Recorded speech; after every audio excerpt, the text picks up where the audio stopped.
Hello, everyone. Okay, so welcome to the lecture on rheumatic disorders. We're really only going to be talking about two, lupus and fibromyalgia. And those are some really common meds that you'll actually see if you're working in a hospital because these are autoimmune disorders where patients will have flare-ups and they'll have exacerbations that wind up getting them admitted into the hospital, and then we have to treat them with steroids or whatever else we need to control their flare-up, and then they get sent back home again and live with this chronic issue. Lupus falls under a connective tissue category for rheumatic disorders. Fibromyalgia is kind of this all-over disorder. So that just kind of sets the scene of what we're going to talk about. I think let's start off with SLE, so systemic lupus erythematous. It is really an autoimmune disease that is based off of the clinical and lab findings. So what the patient comes in with and presents will be further confirmed with the diagnostic criteria, but they are one with each other. You will never see one without the other. They are definitely based off of what they clinically present, and then they will follow up with diagnostic criteria that are pretty specific diagnostic tools where we want to have them rule in order to have a lupus diagnosis. So what kind of clinical criteria must they have? What kind of clinical features will we see? This is really signs and symptoms, but I want you to kind of think about it as like based off of the progression of their lupus and where they are in their diagnosis of it, you will see some form of this, but they have to have not like 2 out of 10, but they definitely have to present with some of these in order to be diagnosed as one step further. Now we need to do labs, and then that confirms our lupus diagnosis.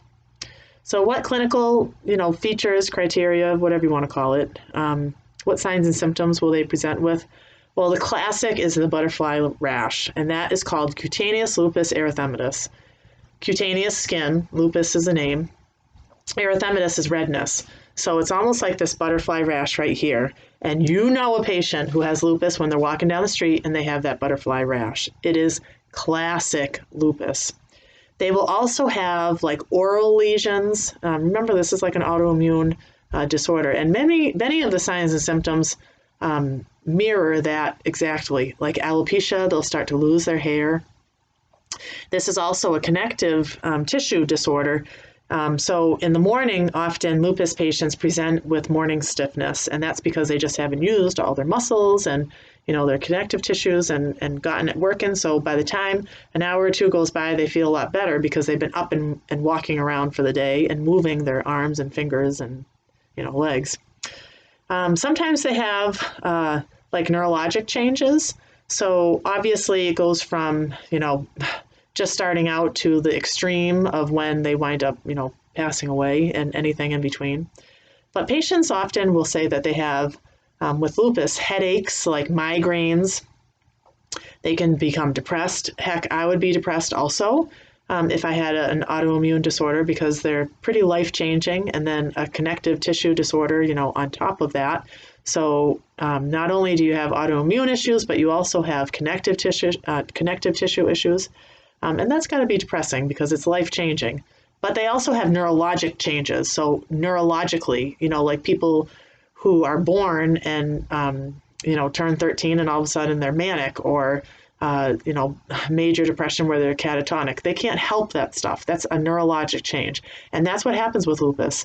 And it can kind of progress up to the extreme where people become psychotic. They could wind up having seizures. And I really want you to kind of think about lupus and the advanced stages where this is a neurologic changes.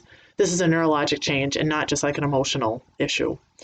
They could have cardiac issues where endocarditis, they are super at risk for developing endocarditis, and part of that is because this is an autoimmune disorder.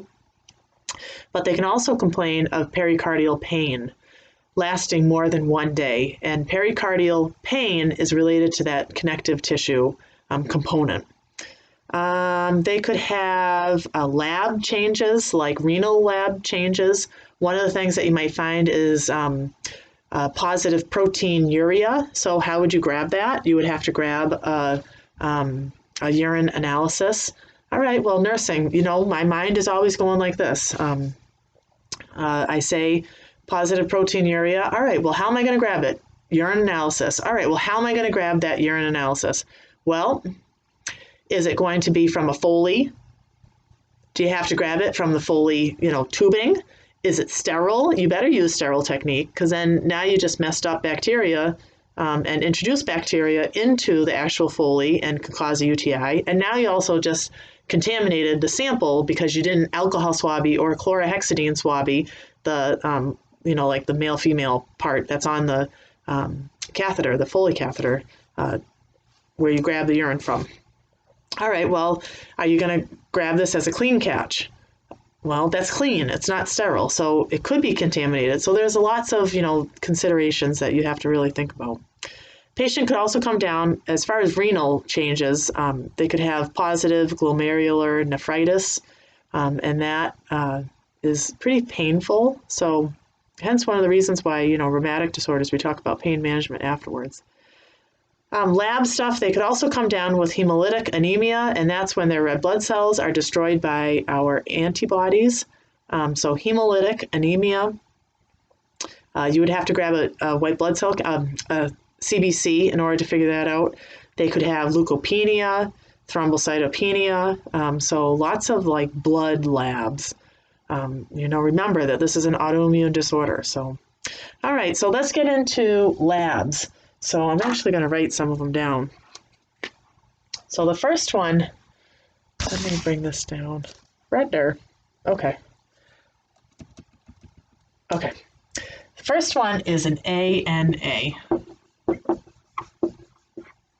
ANA is an anti-nuclear antibody, anti-double-stranded DNA.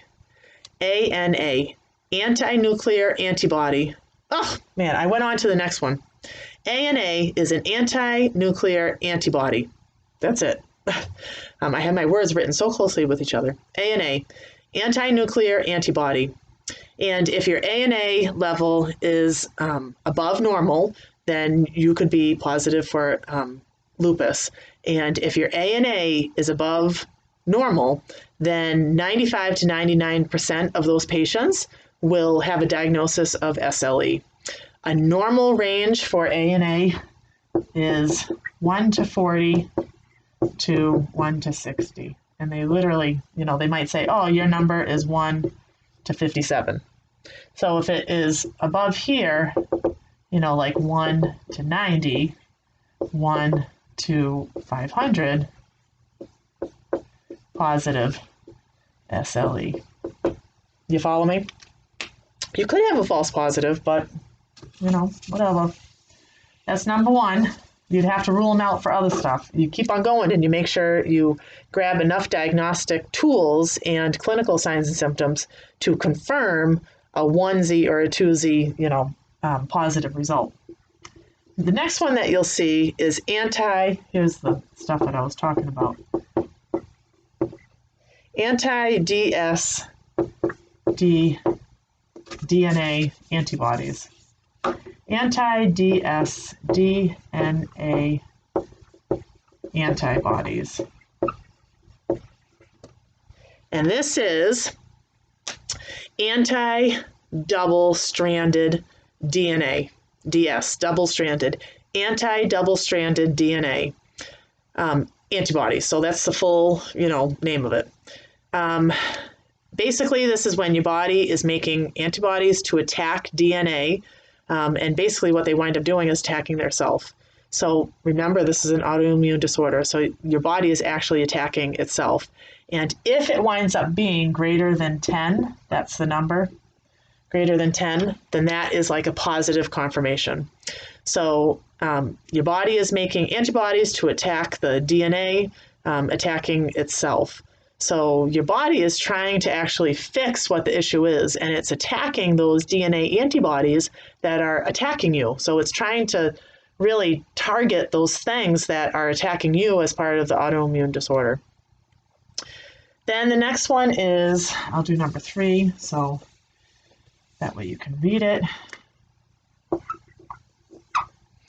direct Combs test. And that should sound a little familiar because I think in maternity land, you kind of learned a little bit about this, but direct Combs, COOMBS test, if it's positive, if your lab direct Combs test came back positive, that means that antibodies are attached to the red blood cells and killing them. So if you have a high direct Combs test level, then that usually is a indicator of SLE. Then we can do some inflammatory markers, because this is an autoimmune disorder, and a lot of times those patients wind up having inflammatory processes. We can do ESR. I'm thinking, going ahead of myself. ESR, CRP. As far as, we've talked about ESR and CRP before, so let me just give you a quick rundown so you can take it the one step further. So ESR, a normal is 0 to 22, 0 to 22 millimeters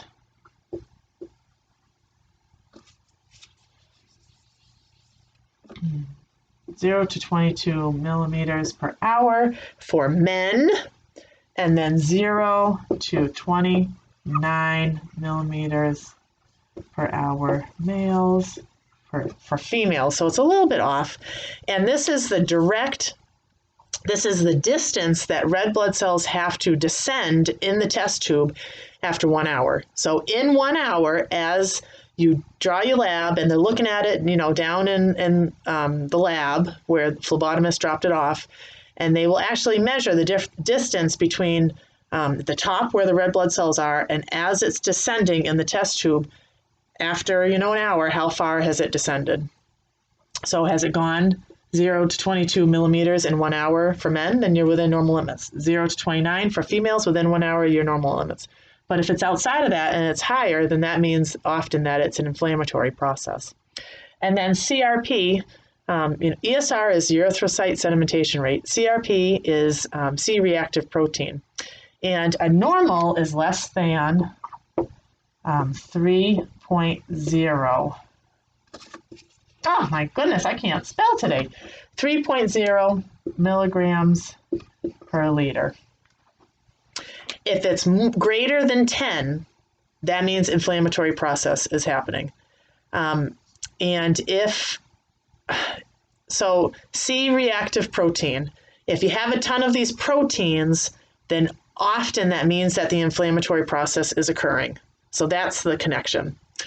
All right, so those, I have more. So CRP, ESR, a little bit about, just kind of came to me now, the direct Combs test.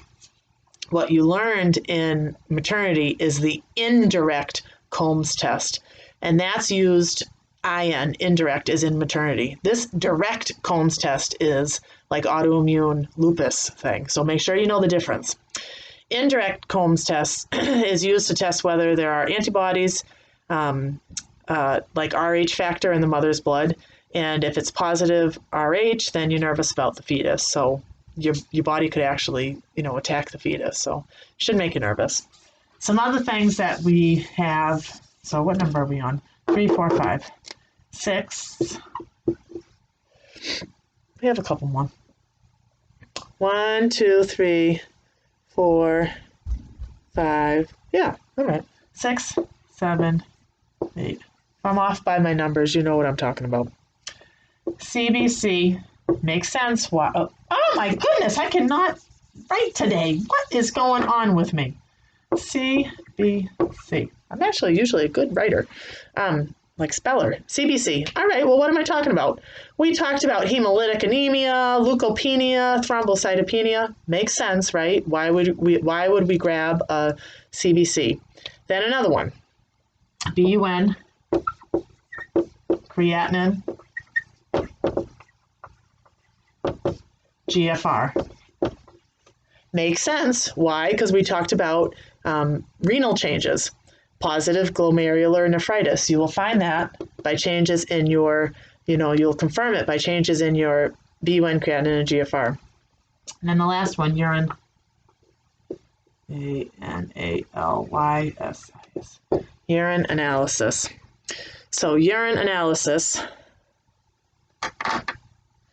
what are we talking about? Positive proteinuria. So it makes sense, right? All right. Then now let's get into meds, so prescriptions. So let's erase all this stuff, shall we? That way I can write out some things for you. All right, so we have first line, we're talking about meds, okay? So meds. I'm talking about this, but let me erase it so that way we don't have a ton of writing. So meds. You have a first line of meds, and then you have a second line. And these are often what doctors will wind up prescribing for these patients. So you start off with the first, and then you move on to the next. So what's first? NSAIDs. Why? Autoimmune, inflammatory process, anti-inflammatory, NSAIDs. You follow me? All right, where's my mind going? Your mind hopefully has gotten into this rhythm. This is all the critical thinking that you need to do in order to really function as a nurse. All right, well, now I said NSAIDs. Oh, Lord. Bleeding, make sure you eat it with food. Do you know how much you can have in a day? There is definitely a max 24-hour dose that you can give. Like, you can't take more than a certain amount because now you're going to cause toxicity. These are the things that you definitely have to know. Glucocorticoids.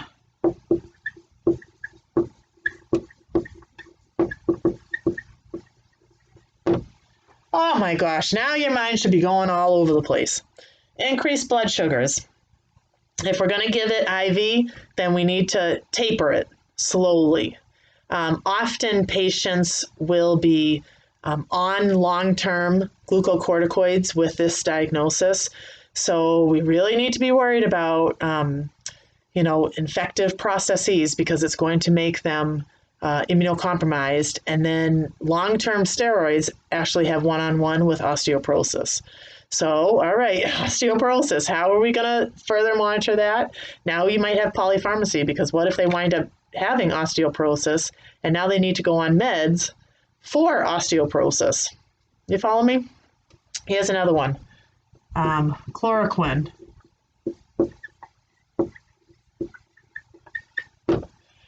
Chloroquine is actually an anti-malarial, and we like to use it because it has its mechanism of action decreases the autoantibody production, and this is an antibody issue. Remember how we talked about the labs? So that will help balance out our body from fighting itself like a autoimmune disorder. And then here's another one, but it's a type of the chloroquine. Hydroxychloroquine.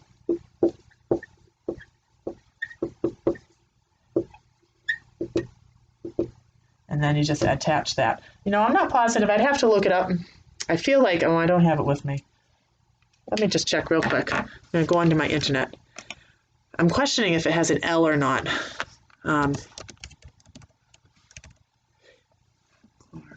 Yes, it does. It has an L. All right. And then hydroxychloroquine. Good. I'm not totally crazy. With a hydroxychloroquine or chloroquine, which is an anti-malarial, one thing you really have to be super aware of is that also is a lifelong treatment. All right, so your mind should be going all over the place.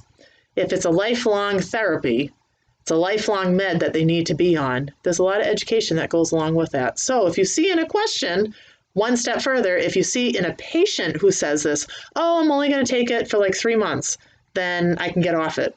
Well, they need some education because often they're on it for lifelong. Same thing if you're a type 1 diabetic and they're talking about insulin. Oh, I'm going to go off my insulin, once my body is healed and it's better. Well, hate to tell you, honey, but you don't produce insulin. It's the same kind of thought process. Then the second one is Imuron. So I'm going to be under second, but I want to write a little bit higher because I'm tall. So second line of therapy. You ready? I have to make sure Oops. Oh, my goodness. Azo. Make sure I spell it correctly.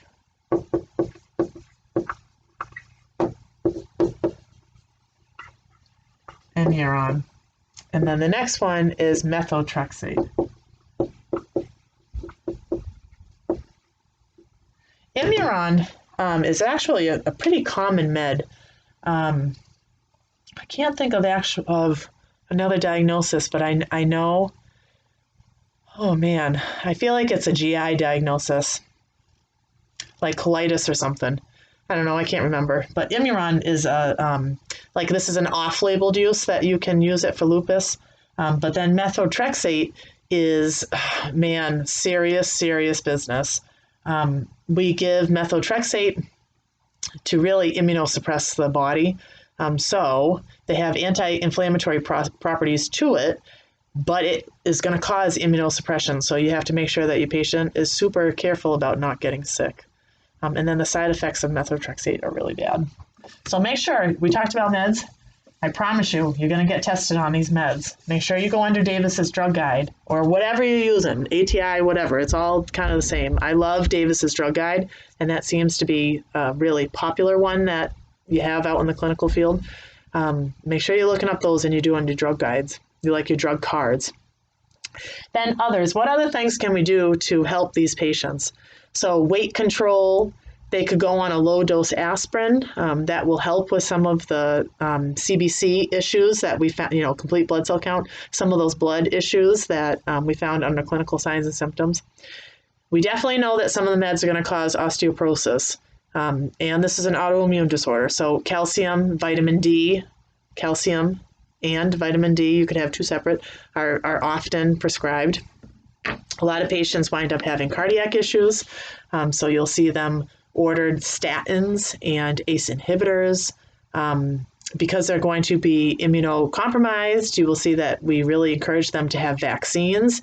They just can definitely not have live attenuated vaccines. Those are contraindicated. Why? I think that should be common sense because the patient is immunocompromised, right? Definitely stay away from smoking because this is a cutaneous issue. Sun protective, clothing if they're out in the sun, and they just need to make sure they're, wearing super,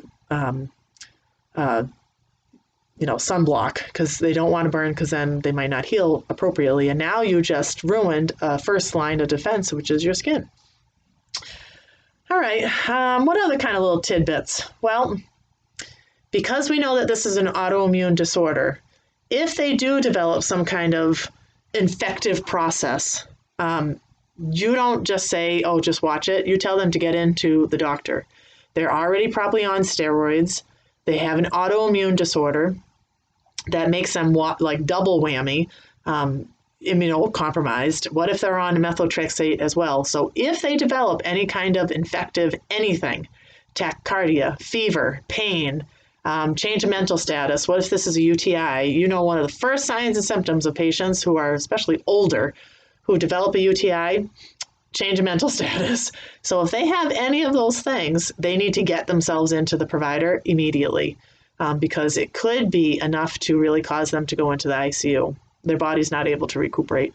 So they'll put them on antibiotics pretty quickly.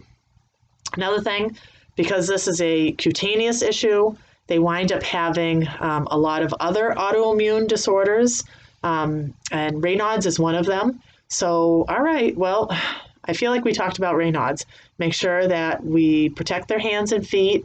They need to keep gloves on them. Remember the different color changes, and anything that goes along with Raynaud's is going to go along with a patient who has lupus and Raynaud's. Makes sense.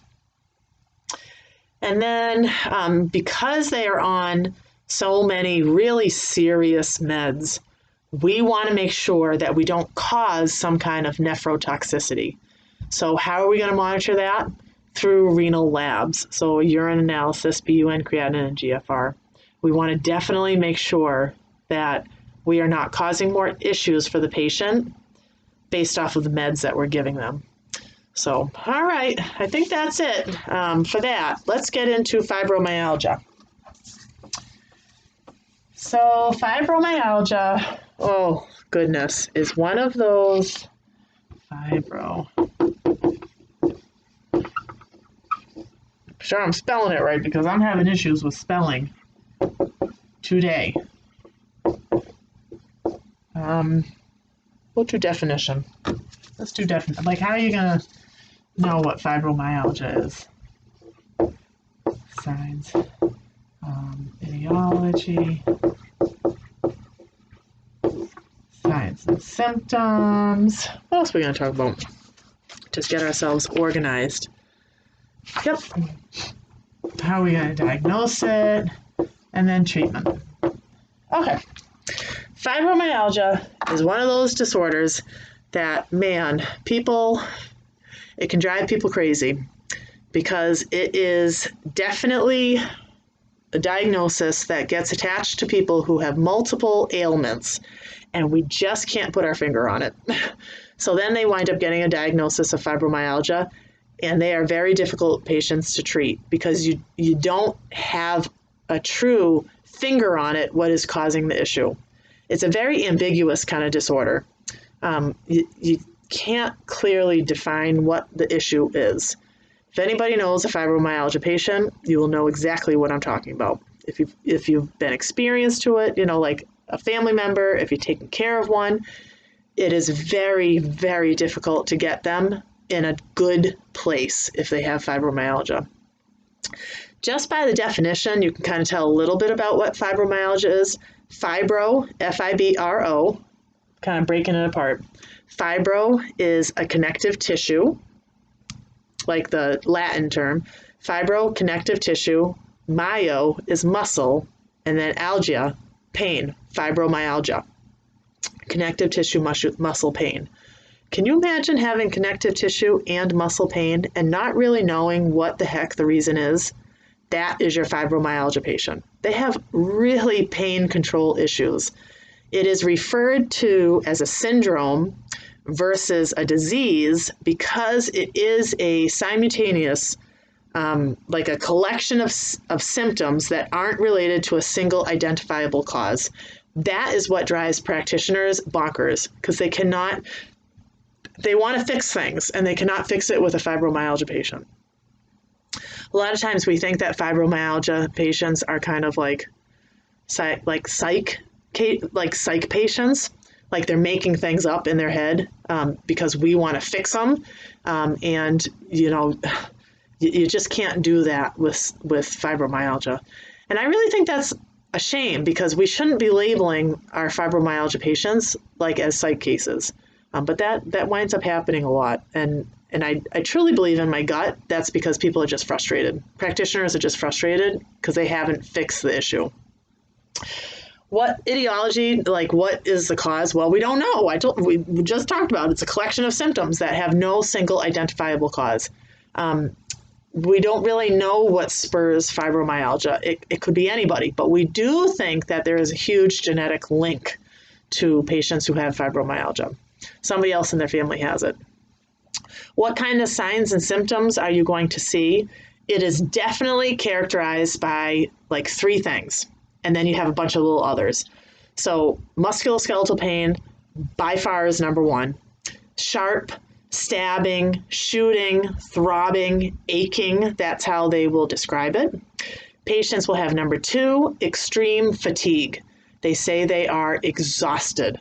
Musculoskeletal pain is number 1, then fatigue, extreme exhaustion, fatigue is number 2, and then number 3 is sleep disturbances. So heck, if I couldn't sleep and I had musculoskeletal pain, I'd be freaking exhausted also, right?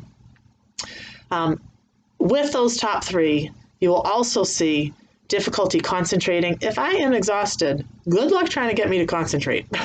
I remember driving one time when my girls were really little, driving and not even remembering how I drove to the place, and they were in the car, not even remembering how I even got to the place that I got to because I was so exhausted.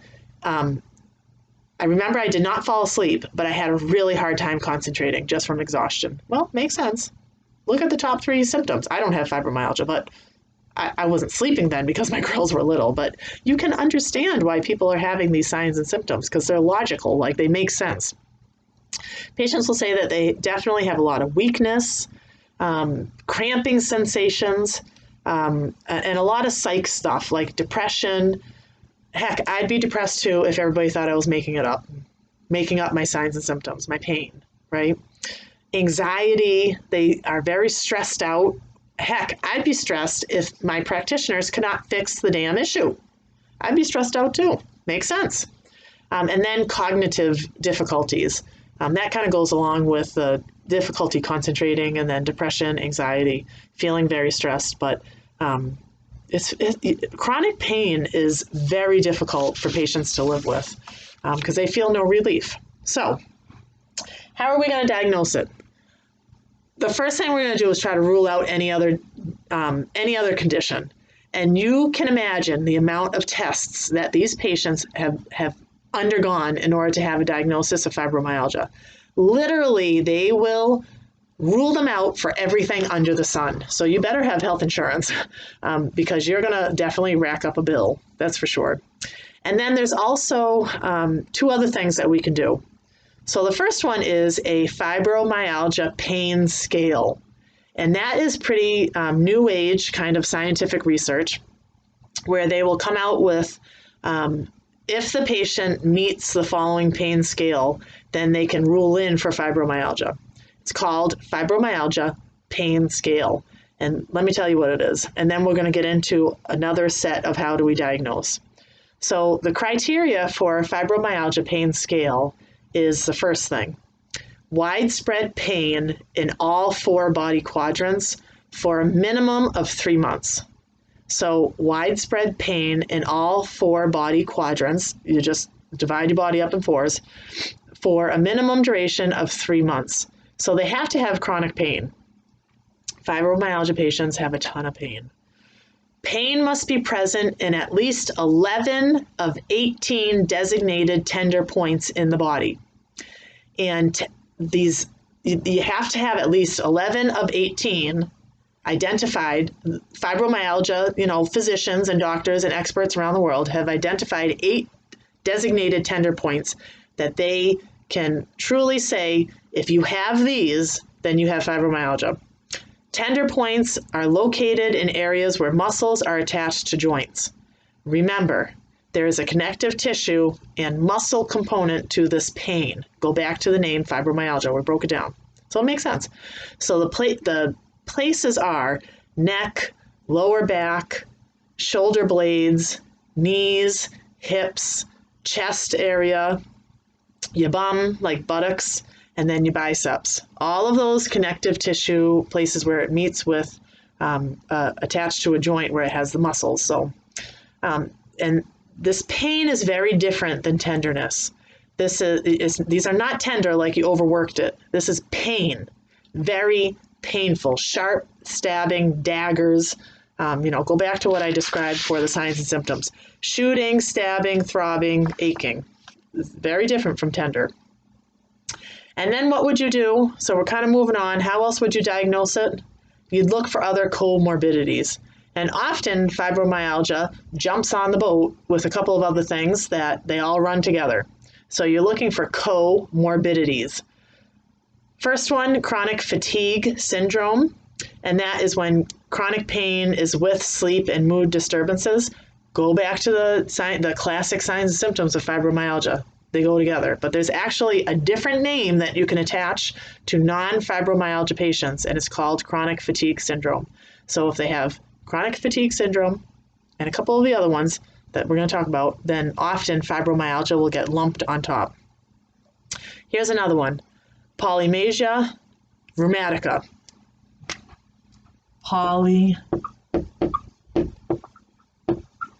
Oh, my thing's not working. I can barely see that. All right, let me use a darker one. Be sure I spell it right since I'm having issues today with spelling. Polymyalgia. Malaysia. See? M-A-L-G-I-A. Polymyalgia. Rheumatica.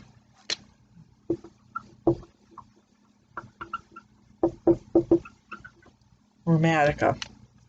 2 words. Polymalacia rheumatica. And this is pain in your backs, hips, shoulders, neck. And a lot of times patients will say that they feel like they have a knot in their muscles. You know, like you feel like you threw your neck out when you're like, oh, my neck is killing me. It has like a knot, and you want to go to a massage place and have like a deep tissue massage. That's that knot in your muscles, and pain, this knot in your muscles in the back, hips, shoulders, neck. That's called polymalacia rheumatica. Then the last one is myofascial pain. So myofascial, myofascial pain, and that's your face. Muscular pain with fatigue and decreased sleep. So myofascial pain, muscular pain with fatigue and decreased sleep. Pain, sleep, your body aches, does not sound like a fun diagnosis. That's for sure. All right, treatment. Let's get into treatment. Just going to erase all this stuff. Let's talk about meds. What might you see for meds? Well, they're definitely going to be on pain control stuff. So let's just do meds. So pharmacology, pain control. And then we're just going to house it until I talk about pain control. Second one will be antidepressants. We think that there's definitely some kind of psych component, but we just said all the signs and symptoms that are associated with this, so it makes sense why there would be a psych component. Tricyclics, tricyclic antidepressants, and then SSRIs are another really popular group of classifications that will be ordered. Flexeril, tricyclics, and then Prozac, SSRI, those are pretty common. Benzos is another one. I'm looking at, can you read these? Yep. Benzos, benzodiazepines. Benzos like Valium are often given not as a psych thing. We take benzos a lot of times for anxiety, which is one of them, one of the signs and symptoms, but benzos in this case are often used to relax painful muscles. So we truly give it more as like a muscle relaxant, and we can do benzos for that. Then we can also give, so number 4, benzodiazepines. Number 4, we can give muscle relaxants.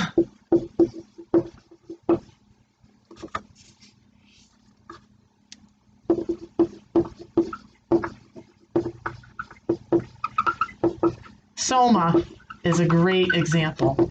Soma is one of the meds. Then 5. I'm gonna stop right there because that goes on to pain management. I was gonna talk about like Tylenol and NSAIDs, but I think we'll just stop right there. All right, so that's meds.